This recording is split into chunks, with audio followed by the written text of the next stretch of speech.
By the way, I didn't like mathematics. I didn't want to be a banker. I wanted to be a journalist. So your teacher said you won't go anywhere without the maths. And here you are. Yeah, walimu walisema, mwalimu wa hesabu alisema utaenda wapi. I became just like the former cardinal, is it Njwe?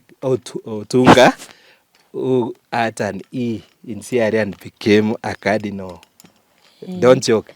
I didn't like maths, but I became one of the biggest. Of course, working in central bank is not a mean achievement. Yeah. I'm proud of the central bank because they taught me a lot of principles. But my mentor was my father. My father used to work with the social services. He used to write traditional dancing when I was young. Let me introduce myself the Kisii way. Yes. I'm proudly Kisii, born and bred in Kisiland, at a place called Manga. And Manga is the original home for the Kisis. This is where I was born. My name is George Nyakundi, son of Neria Magoma, the daughter of Onderi Onyandonge. They come from a clan called Woburia. And my father was called Charles Nyakundi Onsongo, the grandson of Michira. Michira was the son of Gatumba, Gatumba son of Riose, Riose son of Kimonge. These were the great-great-grandchildren of Nyaboke, the second wife of Mugsii. So I'm glad that you have come all the way from what I can call the diaspora to come all the way to where the Kisii originated from and to visit this unique Gusii heritage site, which is Ikwaria Museum, which is having a number of animals and the traditional Gusii artifacts. I was born around 5 decades ago, and I went to a local school called Sengera, and for 4 years, I used to tarmac. We didn't have shoes. We used to walk for around 5 kilometers to school, and lunch was a must, and it was a day school. We used to go there, and tulikuwa tunaimba ile wimbo inasema nasikia sauti ya mama saa 7 ikigonga pap, mwalimu tutamwangusha, because we used to rush home 5 kilometers away for lunch and back. So from there I went to Siaya for my advanced certificate. From there I've worked. I joined the civil service. I started as an election clerk in the government of Kenya before joining the Central Bank of Kenya in Nairobi. In Nairobi, I worked with the Exchange Control Department, an office which was in charge of imports into the country.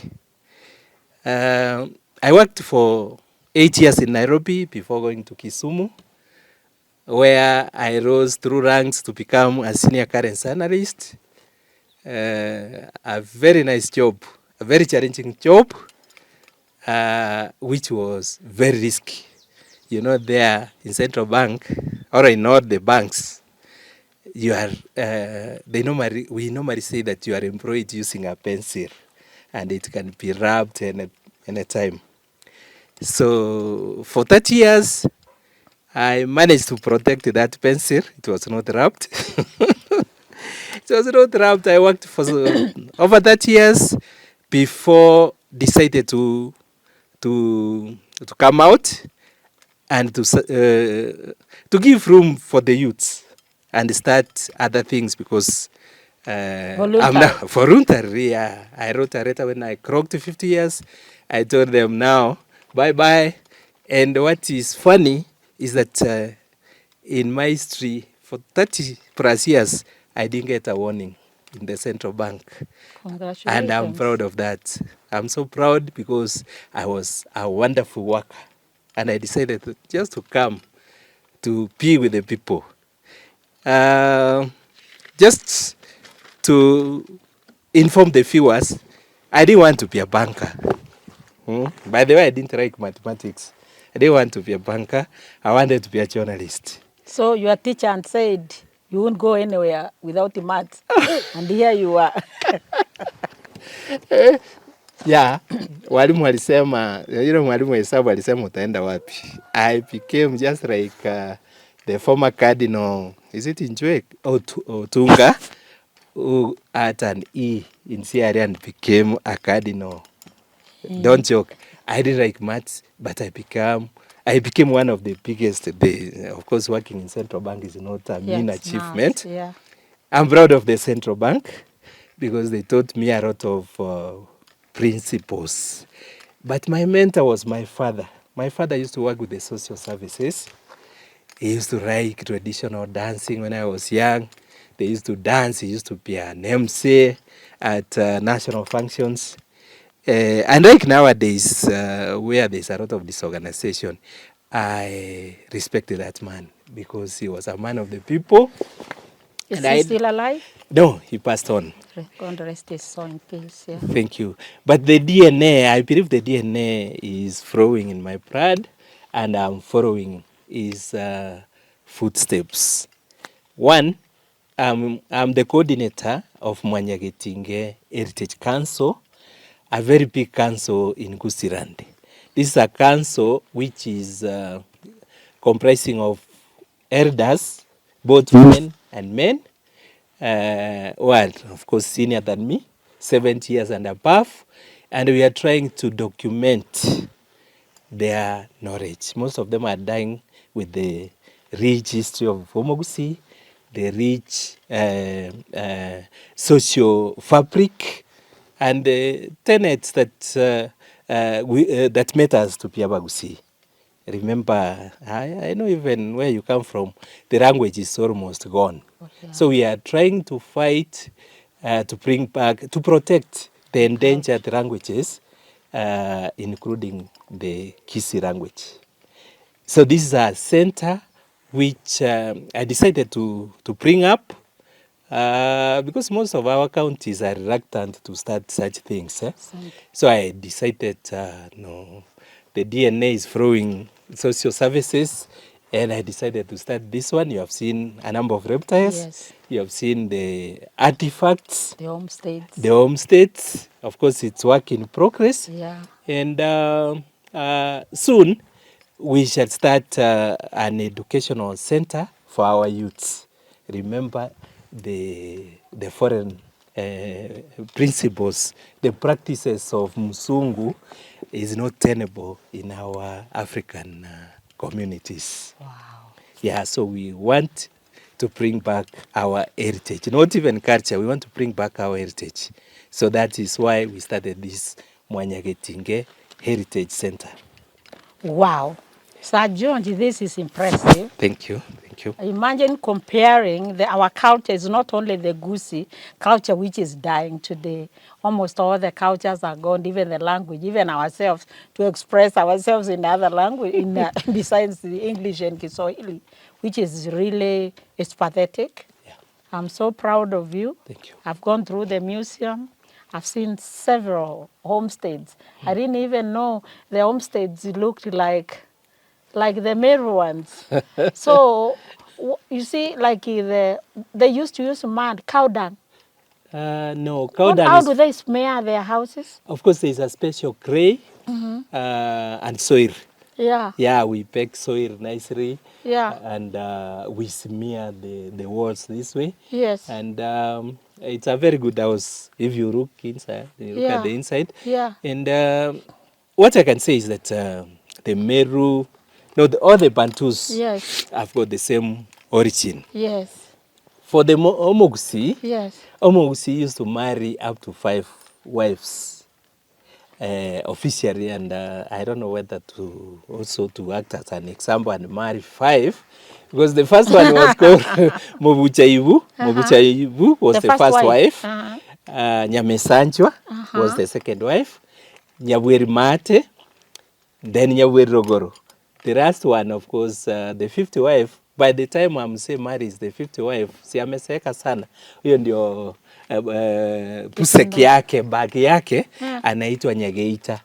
Geita comes from the gate. Nyageita. Ama Nyamekorogoto. That's as the smaller wife, the fifth wife. And they used to stay in the same homestead. And they never fought? Why? They fight for Mzee? No. Mzee used to stay alone, and he used to choose where to go. Initially, marriage was not for leisure. It was for procreation. But nowadays, people are going upside down. It's not for leisure. It used to be for procreation. And that's why there was a lot of peace in the homestead. Wow. When you want your cake, you smile to the Mzee, and the Mzee knows that you want the cake, and he comes. When you want. When you want. Wow. Yeah. So there was a lot of order. There was a lot of respect. And there was a lot of teachings. In fact, if I may touch something small which the Meru practice at night, what you call FGM, female genital mutilation, was not there in the Busiland. We used to have Ogosara. Egisara comes from something like this, as small a small pack. Ndio walikuwa wanadanganya eti wamekata, and that's all. Then they are taught for 30 days how to behave like women. But nowadays, because you guys went to school, you are coming with terms which were not even in Kisii, and that's FGM. There was no FGM in Kisii. There was a family setup. Wow. Yeah. This is wonderful, from outsiders, from people who are not even Gusis. So what was the main objective of this? Who are you targeting to come to and see this? I'm a friend of the youth. I'm a friend of the elders also. I've been a friend of the youth. And by the way, I'm a Christian. I'm a very good Christian. I'm also a social scientist. Now, the issue is, when you look at the community, things are not the way they were. There are so many things which we are copying from outside. We used to have order. And number one, there's no forum for the old people to articulate their experiences and to pass over the knowledge from the ancestors to the youth, and from the youth to their children, that's the grandchildren. There is no forum. The forum which is there is the schools. We've got schools, and those schools are foreign. Most of what they teach, foreign culture. It's only foreign culture. There's no African culture in it, and that's why you hear of LBGT, you hear of My Dress, My Choice, you hear of single mothers all over, as if those children do not have fathers. Yeah, there are so many. In Kisiland, there was no single mother. In Kisiland, no, we didn't have single mothers. Every girl, every lady used to be married. But nowadays, there are many. My lifestyle, my choice. Even men who are not marrying today. Yeah, even men are running away from women. They are running away from women, and that's why you hear of rape, incest, all those things. They are running away because of lack of this heritage. There is no information, there is no formula, there is no control. And that's why we have come up with this heritage site to teach the people on the homopsy principles. So usually you encourage the youth from primary schools, secondary schools, even university. Is it from Gusiland only or anyone? I've gotten in touch with the Rural Council of Elders, especially the Nyakach. Nyakach, when you hear of rural care, Rural Council of Elders, believe you me, it is from Nyakach. Forget about rural. It's from Nyakach. Yeah. Well organized, well articulated, with all the professors who normally come to the ground to be even taught on the principles. Yeah. If you find a Ruo in Meru, be sure the kid will speak the Ruo. hata ongea Kisungu European, wanasema Luopin, lakini wanaongea Kijaruo. But if you get a Meru in Kisii, huyo Meru ataanza Kiswahili na Kisungu. We copy it from Nyanza. We have come up with ours also, and we are teaming up with even the Njurincheke, the Kikuyu, so that some places like Nyamira, which is predominantly Kisii, even the county assemblies, we want them to be speaking in Ekekusi. Why should they speak in English, yet the entire county assembly is composed of Kisis? Or why should they speak Kiswahili, yet the Murang'a county assembly is made up of all Kikuyus? You are getting me? Or Meru County. Or Meru. They are all Merus in that place. So why should they struggle to express themselves in English?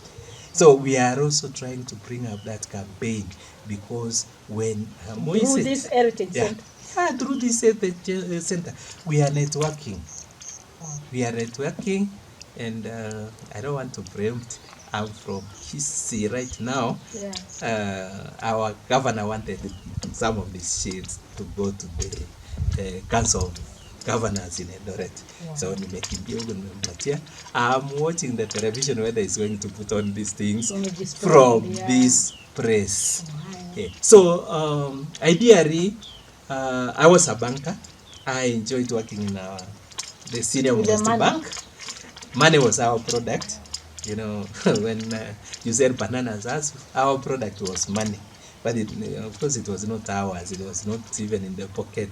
We were selling that product like in a factory. My encouragement was that you have to go back to the roots.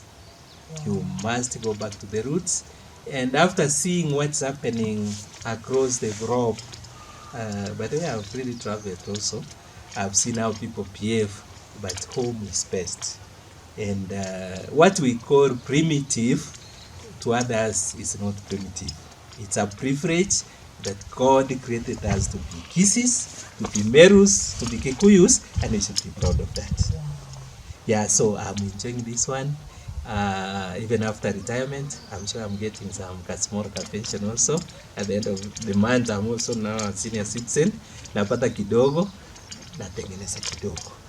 Thank you so much, Sir George. And I came across stools. There were like several of them. One was 3-legged, the other one was 4-legged. And I was about to sit on one of the stools. I was told, no, this is not for women. What is the difference between the stools, the 3-legged and the 4-legged ones? Okay, respect started from the kitchen. That's according to the Kisii setup. Respect was instilled to the children by the mother. And for respect to thrive, that stool, the one with 3 legs, was for the father. The children were not allowed to sit. The 3 or the 4?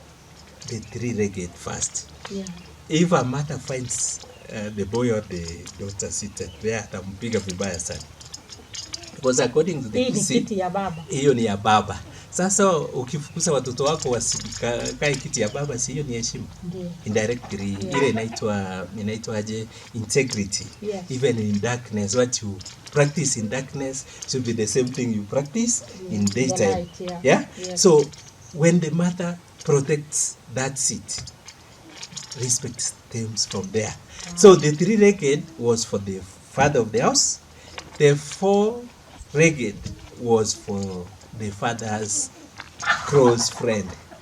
The close friend to the father is the one who can sit on the 4-legged. The 4-legged. And not everybody. Somebody can confide it. Huyu pipi amenisumbua sana. That's the one they will sit akae kwa hiyo kiti ya the 4-legged. Someone he can share his wife with. Is that what we don't share wives, That's why we had 5, If you feel you are strong enough, you can have 5, up to 5. The 6th one, it's your option. Yeah, there's some cultures you hear if a mzee comes and is your best friend, he puts the spear there. You tell him you can go to that one. Yeah, we used to hear, but Not in the Gusii. I'm requesting you to go and investigate in those cultures. Okay. But in Kisii, it is a taboo. Oh. You are not supposed to share wife. Even, anyway, there were no girlfriends in the first case. Not like now, this is my girlfriend. There were no girlfriends. A Kisii marriage used to be arranged, and once dowry has been paid, that's somebody's wife. You don't even smile. Number two, the son-in-law is not supposed to greet the mother-in-law na mkono. The daughters are not supposed to greet the father na mkono. Even the daughter-in-laws. Like nowadays, naona kisungu munashika shingo. You just hug, unashika shingo your father. That's a taboo in Kisii land. But that's what we are saying nowadays, modern culture. And that's why we have incest and all those complicated practices. We did not allow that. And that's why we want to go back to the heritage. They say culture is dynamic, but heritage is static. And there are a lot of good things in our heritage, which we want everybody to come and assist us to propagate. Wow. Thank you so much, San George. If you were to talk to the retired, because a lot of Kenyans, our elderly, aging people, retire at age 60, the others is retired even voluntarily, even at 50, it is still retiring. I'm so proud of you. You said it's not, to you, it's not retirement, it's a change of career. You didn't change, and you're really enjoying what you're doing today. What you do is advise our men and women who are retiring now and going home, a lot of them getting even a lot of stress actually because of idleness. What would you tell them? Look at the camera. Thank you. I like somebody called Chris Kirubi. Chris Kirubi passed on at the age of around 90 years. He gave a statement before he died. You know, people were saying he has died, and then 10 years later he was still alive. And before he died, he planted almost, is it a 2,000 hectare of land. He planted avocados. Before he died? When he was almost dying. Yeah. So when somebody was asking him that, you know, Chris, you are a very rich guy. Why are you struggling with all these things? He said, I will retire when I die. So whenever I hear people saying that, oh, I've retired, I get upset. Unakaa tu nyumbani tu. Why can't you go even to the nearest school and teach what you saw, share experiences, give stories? You know, most people, like even here in Gusii land is Kisii and Nyamira County. When somebody dies, if you look at the eulogy, it's 2 pages. So-and-so was born in 1936, or he went to school, he was circumcised, he became sick, and he died. Yet this man has created 80 years. 80 decades. 80 decades of experience. In fact, I pity guys who write 1-page eulogy. They are supposed to write booklets for us to keep as our heritage. People should not write 1 page. Like me right now, I can write, I think 2 books, volumes, like Chambers Dictionary, because of the experiences. What about when I die at 100 years plus? And I'm looking at that 100 years plus. I will write volumes. With this kind of attitude. I tell you, we have professors, and I'm really psyching them. Professors who have retired wanaanza kuandika vitu mzuri kutoka kwa nyumba. Actually, there's something you have said, and I think it's part of losing our heritage. Today, when we think of civilization, we start talking about what happened in Egypt, them days. It's because people used to put it in writing. Exactly. And maybe an heritage like this today, living records, like you were saying, people who encourage the elders of this county of Gusii land to write something, or you can help them write about something, then you can keep them in the museum here. It will be wonderful. End of this month, a number of senior guys have interacted with senior retirees who are professors. somebody was telling me that, oh, I went to Alaska. Alaska, there is no darkness. 24/7, there is no darkness. So I was asking him, you know it yourself. Have you ever sat somewhere with yourself and you share your pride, you share with them what happens in Alaska? Yeah, it's marvelous, but it's only you who knows. Yeah. So I'm really sweet talking these elders, the professors, and end of this month, we shall have a meeting at Nyamira, Henry's Resort. It's also another joint like this one, where a number of professors from this area will share. I'm going to challenge them to tell us their story. Wow. Yeah, and that's why this heritage, Mwanyagetinge heritage, is destined to go to places, very many places. Wow. Yeah, I've gotten encouragement messages from the diaspora, from Australia. They even want us to go and teach their kids in Australia, you can imagine. And I don't even have a ticket. But I will tell them to send a ticket either to go with us to Australia. Talk to the Abagusis wale wako. Yeah. We take care of us from here. Wapande ndege. You can imagine vile watakuja miguu huko juu kwa ndege.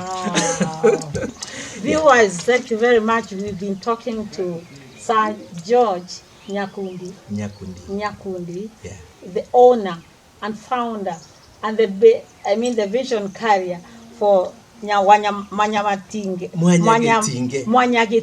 Heritage Center, the center of Abagusi Heritage. It's been wonderful. One thing before you cross, madam, Abagusi respected both the animals and the plants. I belong to a totem animal which is called the chimpanzee, almost sweater.